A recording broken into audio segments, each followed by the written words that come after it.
में भी खनिज जैसे rare earth minerals, manganese, nodules, cobalt, nickel, titanium आदि की खोज और खनन संभव होगा।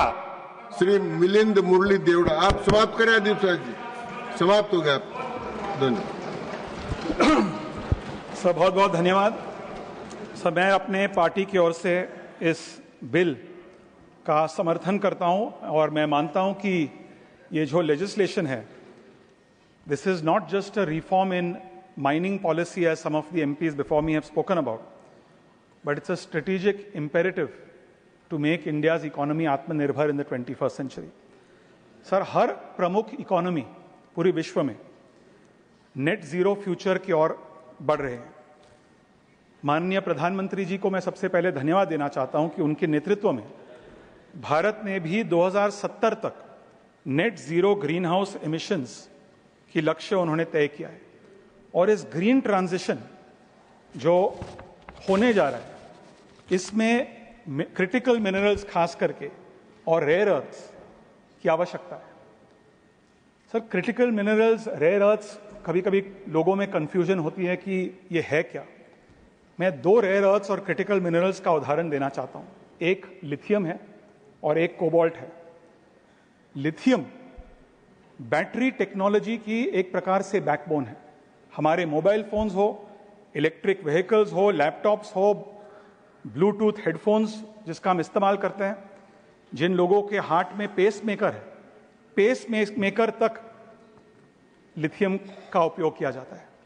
कोबाल्ट बैटरीज में भी एक आवश्यक क्रिटिकल मिनरल है, जिससे बैटरीज लंबे समय तक काम करते हैं, बेहतर परफॉर्म करते हैं और जल्दी चार्ज होते हैं।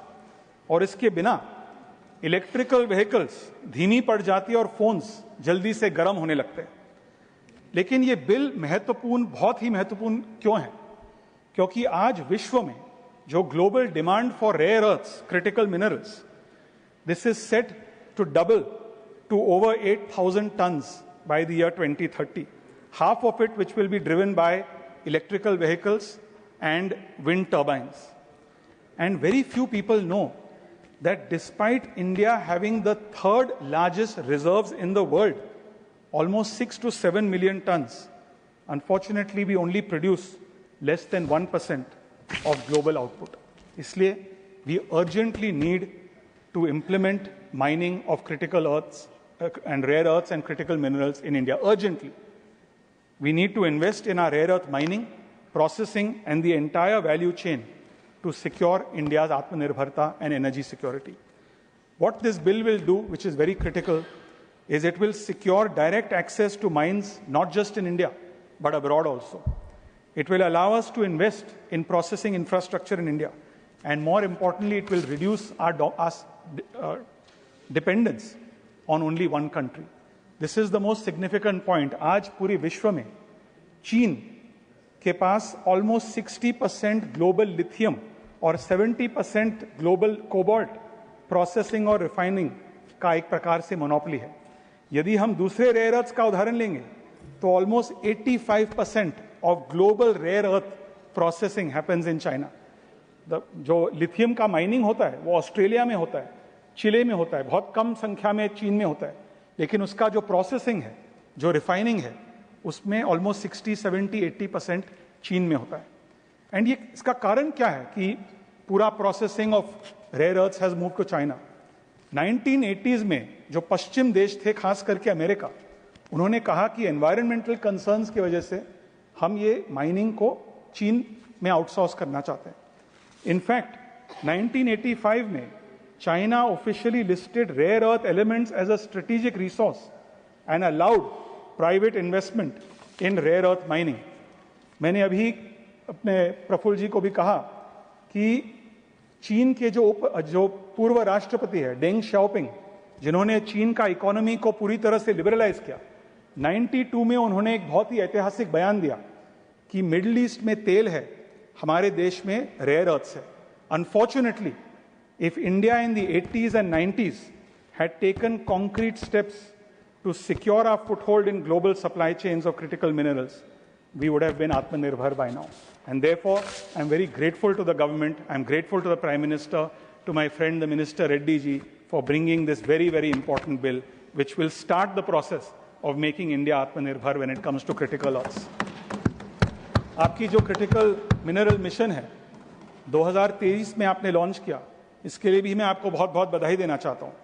जो NMETA है, which is now renamed as National Mineral Exploration and Development Trust, we are now enabling India to not only fund exploration in our borders, but to also participate in the acquisition and development of critical minerals overseas. And I think कि आपका जो PSU company है Kabil, which is a joint venture of NALCO and few other companies, you are already starting to acquire assets in countries like Chile and Argentina. These are very, very important. But मैं एक बहुत ही important suggestion माननीय मंत्री जी को देना चाहता हूं कि इस बिल में और इस बिल की जब implementation होगी, if the government can incentivize green mining, eco-friendly mining, and if you can incentivize and create a fund, an innovation fund, to incentivize green mining, to incentivize recycling, it will go a long way in securing our access to rare earth minerals. I'll give you one very important statistic. हमारे जो solar panels है, जो wind turbines है, उनकी lifespan is 20 to 30 years. In the next few years, all over the world, wind turbines and solar panels, their lifespan will come to an end, will start coming to an end. In fact, in 2026, 9,000 wind turbine blades will be decommissioned globally. In 2030, 4 million tons of solar panels will be decommissioned globally after completing their lifespan. If we can recycle these critical minerals found in these wind turbine blades, in these solar panels, we can get access to almost $4 billion in that 1 year alone. As we move forward, this will be a huge impact. This may not pertain to your ministry, it pertains to the Environment Ministry, to the Ministry of New and Renewable Energy, but this will help us in addition to mining, in addition to securing mines in India and overseas. If we focus on recycling of these critical minerals, it will allow us to strengthen our supply chain. So with these words, sir, I only want to thank the Minister, the government for this very, very important bill. As I said, this is a decisive step towards our energy independence and towards our economic independence, and more importantly, to reduce our dependence on foreign countries that could be hostile towards us. Thank you very much. धन्यवाद देवड़ा जी। श्री मयंक कुमार नायक।